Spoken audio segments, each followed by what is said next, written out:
Alright, so here's how we made our first charcuterie board. This piece of cedar had a really cool crack in it, so after we got all of the bark off the crack, I used a CNC and cut out these cute little butterflies for the inlay.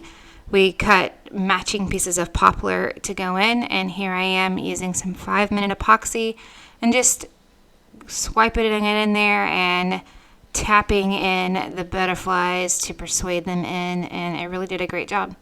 I was super happy with it, and it cured pretty quickly so that we could move on to the next step.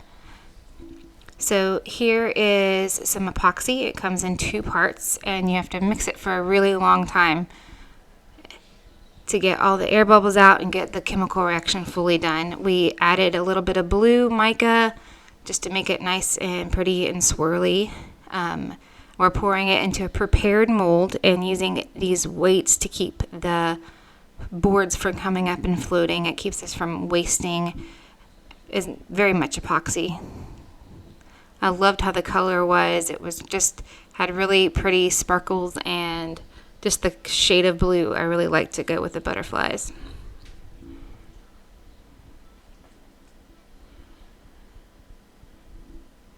So here we are, just topping it off and nervously awaiting and seeing how it goes. Fast forward to about a week later. Loved the way it turned out. Put it on the CNC to get everything nice and leveled out. Could have done it with a sander, but this is just a lot faster.